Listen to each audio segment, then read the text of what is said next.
মুহূর্তে সবচেয়ে বিরাট বড় খবর, পশ্চিমবঙ্গের ডিএ নিয়ে খবর, বিধানসভায় আলোচনা। পশ্চিমবঙ্গ বকেয়া ডিএ নিয়ে পশ্চিমবঙ্গের রাজ্য সরকারি কর্মচারীদের বকেয়া মহার্ঘ ভাতা নিয়ে মামলা, বিক্ষোভ, অনশন ও আন্দোলন কিছুই করতে বাকি রাখেনি পশ্চিমবঙ্গ রাজ্য সরকারি কর্মী ও শিক্ষকেরা। এদিকে চলতি বছর থেকে 3% ডিএ ঘোষণা হয়েছে, তবে এআইসিপিআই হারে বা কেন্দ্র মূল্য সূচক এবার হারে পার্থক্য এখন অনেক বেশি। আর সে আন্দোলনকে রসদ যোগাতে এবং বকেয়া ডিএ আদায় করতে এবার পাশে দাঁড়ালেন বিরোধী দলনেতা তথা বিজেপি বিধায়ক শুভেন্দু অধিকারী এবং কার্যত হতাশ হয়ে পড়া সংগঠনকে তুলে ধরার চেষ্টা করলেন বিরোধী দলনেতা শুভেন্দু অধিকারী। ডিএ আন্দোলনের বিজেপি এবং পিছনে যে বিজেপি, সিপিএম, কংগ্রেস সহ বিরোধী দলগুলির ইন্ধন রয়েছে বলে একাধিকবার অভিযোগ তুলেছে শাসক দল। তাদের অভিযোগ, ডিএ আন্দোলনকে উস্কে দিয়ে রাজ্য সরকারের বিরুদ্ধে ষড়যন্ত্র করার ব্লু প্রিন্ট রয়েছে। আর এদের শুভেন্দু অধিকারীর বক্তব্যে ডিএ আন্দোলনকারীদের হয়ে ফের কিন্তু সরব হতে দেখা গেল। বিধানসভা বকেয়া ডিএ প্রসঙ্গ, যে রাজ্য বিধানসভায় দাঁড়িয়ে বিধানসভা অধিবেশনে বক্তব্য রাখতে গিয়ে শুভেন্দু অধিকারী বকেয়া ডিএ মেটানোর দাবিতে সরব হন। বকেয়া ডিএ নিয়ে রাজ্য সরকারি কর্মচারীদের একাংশের সংগঠন সংগ্রামী যৌথ মঞ্চ দীর্ঘদিন ধরে আন্দোলন করে আসছে। বহু কিছু আন্দোলন করার পরেও কিন্তু যখন তারা তাদের লক্ষ্যে পৌঁছাতে পারেননি, স্বাভাবিকভাবেই কিন্তু অনশন কর্মসূচি বা অবস্থান এই প্রত্যাহার করার সিদ্ধান্ত নেওয়া হয়েছে। এদিকে বর্তমানে বকেয়া ডিএ মামলাটি সুপ্রিম কোর্টে কিন্তু বিচারাধীন রয়েছে। এখনও পর্যন্ত তারা কিন্তু রাজ্য সরকারি কর্মচারীরা সংগ্রামী যৌথ মঞ্চের সদস্যরা ডিএ নিয়ে আন্দোলন করছেন। আজ কিন্তু 349 দিন, 350 নাগালে কিন্তু 350 দিন ধরে আন্দোলন করছেন তারা সংগ্রামী যৌথ মঞ্চ। এখনও পর্যন্ত কিন্তু তারা মোট এবং প্রাপ্যটা এবং মূল প্রাপ্যটা কিন্তু পাচ্ছেন না, তারা কিন্তু 10% হারে ডিএ পাচ্ছেন। এখনও পর্যন্ত কিন্তু রাজ্য সরকারি কর্মচারীরা অসন্তোষ। এবার বিধানসভায় অধিবেশনে বিরোধী দলনেতা শুভেন্দু অধিকারী সরকারের উদ্দেশ্যে বলেন, কেন্দ্র হারে রাজ্য সরকারি কর্মচারীদের বকেয়া ডিএ দিতেই হবে। অধিবেশনে সরব হওয়ার পরে সাংবাদিকদের সামনাসামনি হয়ে সরকারের বিরুদ্ধে তীব্র ভাষায় আক্রমণ করেন শুভেন্দু। তিনি বলেন, রাজ্য সরকারি কর্মচারীরা দীর্ঘদিন ধরেই কিন্তু বঞ্চনার শিকার, কেন্দ্র হারে বকেয়া ডিএ মেটাতেই হবে।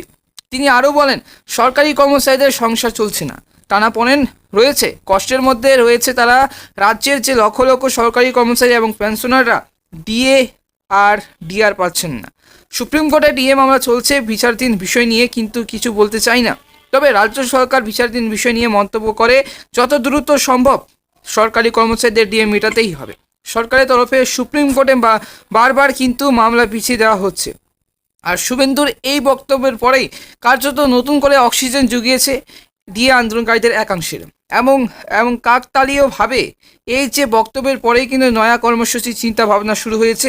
কারণ দীর্ঘদিন ধরে কিন্তু বহু অবস্থান, বিক্ষোভ, ধর্মঘট, স্ট্রাইক করার কিন্তু পরেও বকেয়া ডিএনএস বা বকেয়া ডিএ আদায় করতে পারেননি তারা। দিল্লিতে গিয়েও কিন্তু দরবার করে এসেছেন, কিন্তু কোনো লাভ হয়নি।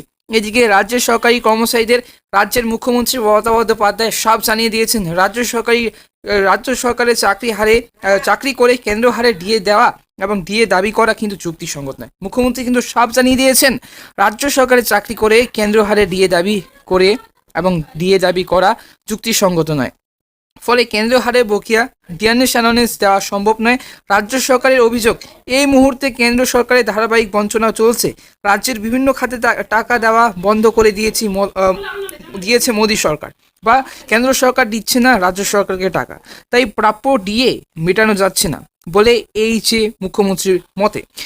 এর একমাত্র কারণ রাজনৈতিক, এতে কোনো হিসাব নিকাশ দেওয়ার ব্যাপার নেই, কোনো প্রশাসনিক বা সরকারি বিষয় নেই। এটা এখন দিনের আলোর মতো পরিষ্কার। আর তার সঙ্গে রয়েছে পশ্চিমবাংলার দাঁড়িয়ে বিজেপি, সিপিআইএম এবং কংগ্রেস এর মতো কিন্তু বিরোধী দলগুলোর বকেয়া ডিএ আন্দোলনকারীদের ইন্ধন দেওয়া, যদিও তাদের এখনও পর্যন্ত তারা সফল হতে পারেননি।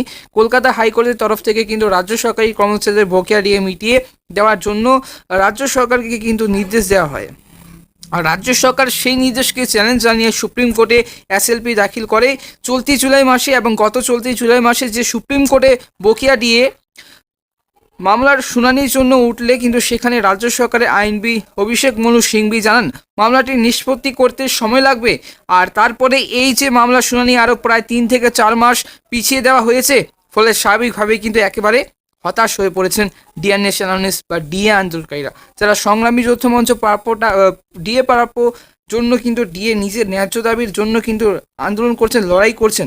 এবং আর তখনই কিন্তু বিরোধী দলনেতা শুভেন্দু এই বক্তব্য ডিএ আন্দোলনকারীদের বাড়তি মনোবল যোগাবে। ধারণে সরকারি কর্মচারীদের একাংশের এদিকে সংগঠন সংগ্রামী যৌথ মঞ্চের তরফে বলা হচ্ছে যে আইন সবাই এই বিষয়টি তোলার জন্য বিরোধী দলনেতার কাছে কৃতজ্ঞ। বকেয়া ডিএ মেটানোর দাবিতে দীর্ঘদিন ধরেই আন্দোলন করা হচ্ছে, তবে যেহেতু যে সুপ্রিম কোর্টে মামলাটি বিচারাধীন রয়েছে, ফলে কিন্তু সরকারের কিছু করার নেই। শুভেন্দু অধিকারী যে ডিএ আন্দোলনের পাশে রয়েছেন, তার জন্যই কিন্তু তাকে ধন্যবাদ জানাই। তবে ডিয়ারনেস অ্যানালিস বা ডিএর জন্য সংগ্রামী যৌথ মঞ্চের বিরোধী দলনেতা শুভেন্দু অধিকারী কিন্তু পাশে দাঁড়িয়েছিলেন। তাদের হয়ে কিন্তু রাজ্য সরকারকে বলেছিলেন যে ডিএ পাওয়া কিন্তু ন্যায্য এবং প্রাপ্য এবং অধিকার। এবং এই যে ডিএ নিয়ে কিন্তু যারা আন্দোলন করছেন তারা তাদের যে ভবিষ্যৎ কি, তারা পরবর্তীকালে এবং যে 1 বছর হয়ে যাচ্ছে ডিএ আন্দোলনকারীদের, যে পরবর্তীকালে ডিএ দেবে কিনা সেই নিয়ে কিন্তু অবশ্যই তারা কিন্তু আগামী 19 জানুয়ারি মহাসমাবেশ মহামিছিল করতে চলেছেন তারা সংগ্রামী যৌথ মঞ্চের আন্দোলনকারীরা। এই প্রসঙ্গে আবার সরকারি কর্মচারী আরেক কিন্তু সংগঠন সরকারি কর্মচারী পরিষদের তরফে বলা হচ্ছে, শুভেন্দু যথার্থই বলেছেন যে উনি যে আমাদের পাশে রয়েছে এটা থেকেই পরিষ্কার যে যদিও বর্তমানে সুপ্রিম কোর্টের বকেয়া ডিএ মামলাটি কিন্তু বিচারাধীন রয়েছে, তবে দীর্ঘদিন ধরে আন্দোলন আর মামলা চলার কারণে কিন্তু স্বভাবতই কর্মীরা কিন্তু একেবারে হতাশ হয়ে পড়েছেন। সেখানে অন্তত কিন্তু শুভেন্দুর এই বক্তব্য একটু হলে কিন্তু উজ্জীবিত হবেন তারা।